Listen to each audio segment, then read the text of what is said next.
We look at the pyramids of Giza, and we are told they are the greatest achievement of the ancient world. We wonder how they stacked the stones. We wonder how they fed the workers. But the pyramids, impressive as they are merely piles of rough limestone compared to what lies hidden beneath the sand 12 miles to the south. In the desolate necropolis of Saqqara, hidden in a subterranean darkness that chills the bone, lies an engineering impossibility that makes the rest of ancient Egypt look like child's play. This is not a temple built for the vanity of a king, nor is it a public monument. It is a bunker, a complex labyrinth of tunnels blasted out of the living bedrock, deep underground. Inside these tunnels, resting in alcoves that barely fit them, sit 24 massive objects that defy explanation. They are boxes, black granite sarcophagi, but to call them coffins is an insult to their engineering. Each one weighs up to 100 tons. That is the weight of 20 African elephants, a fully loaded Boeing 757, or 50 modern SUVs crushed together. They are made of Aswan granite, one of the hardest stones on Earth, containing 55% silicon quartz crystals. This stone was quarried nearly 600 miles away, up the River Nile.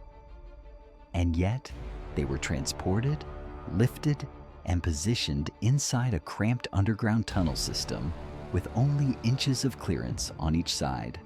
Modern engineers have looked at this site and admitted, we would struggle to do this today.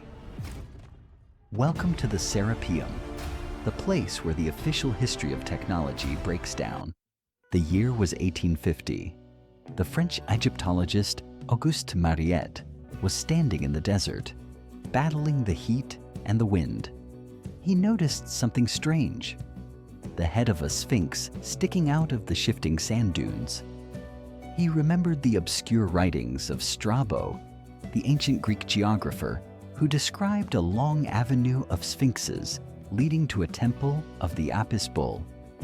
Mariette started digging. He found one sphinx, then another, until he uncovered a paved road lined with 141 sphinxes. The path led him to a massive limestone door, sealed for millennia. When he broke through, he didn't find gold or the treasures of a pharaoh. He found the dark, winding corridors of the Serapeum. The atmosphere was suffocating, the air stale and untouched for thousands of years. As he walked deeper into the mountain, his torch illuminated the massive shapes in the Great Gallery.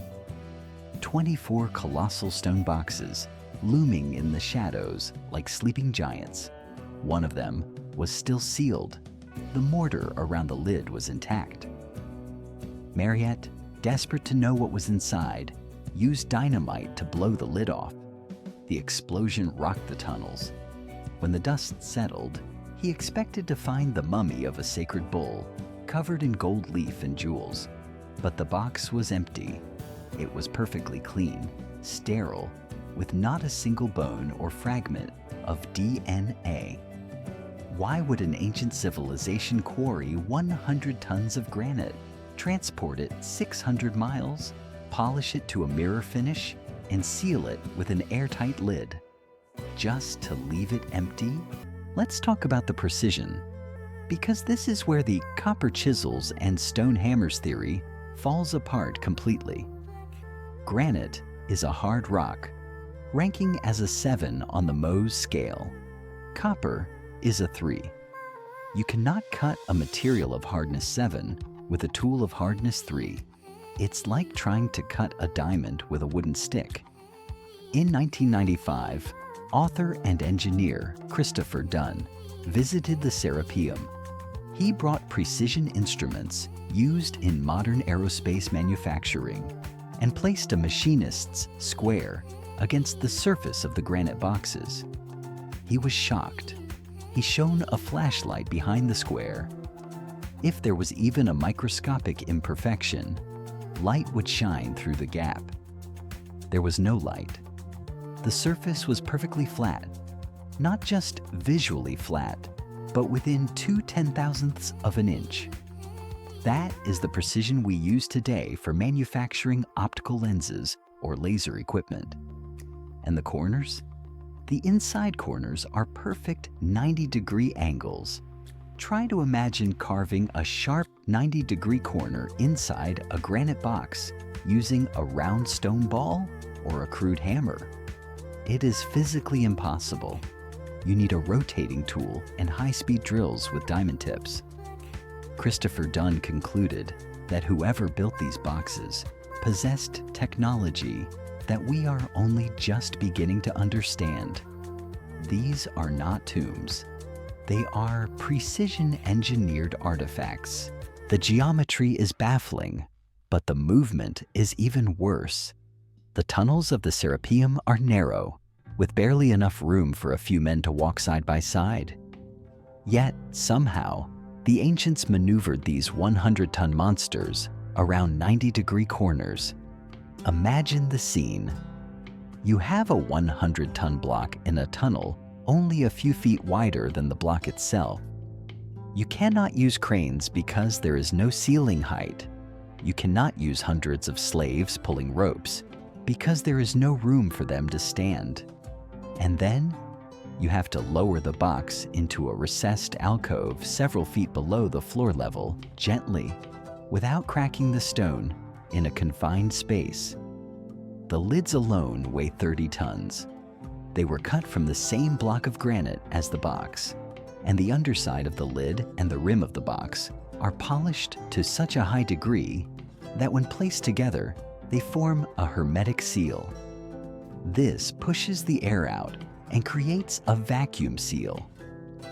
Once that lid is down, it is virtually impossible to lift it again without heavy machinery. Why go to such extreme lengths for a burial? If you just want to bury a bull, you dig a hole. You don't create an airtight, vacuum-sealed granite container that would survive a nuclear blast. There is a detail in the Serapeum that reveals a timeline deeper than we are told. A detail that proves there were two civilizations. On the outside of some of these perfect, mirror-smooth boxes, there are hieroglyphs.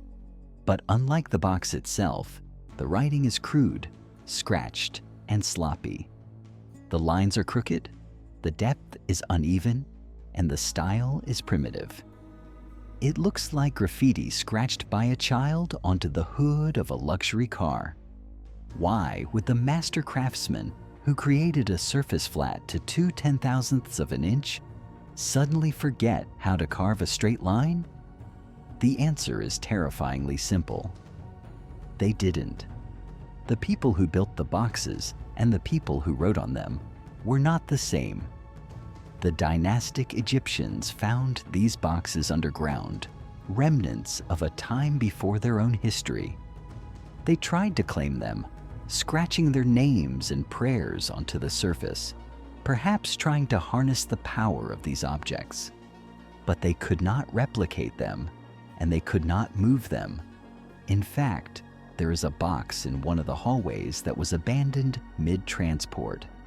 It sits tilted, stuck in the sand.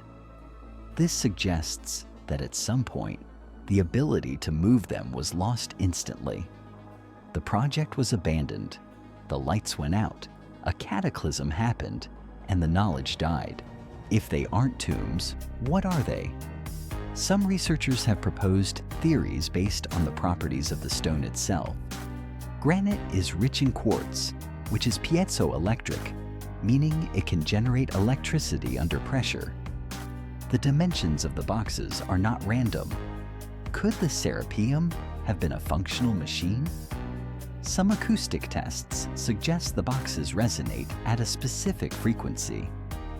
When you hum inside them, the sound is amplified in a way that affects the human body physically. Were they used for healing, ritual states of consciousness, or something more industrial?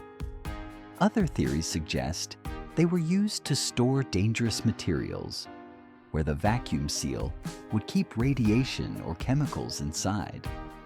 Others suggest they were giant batteries, part of a global power grid where the granite acted as an insulator and the quartz as a conductor.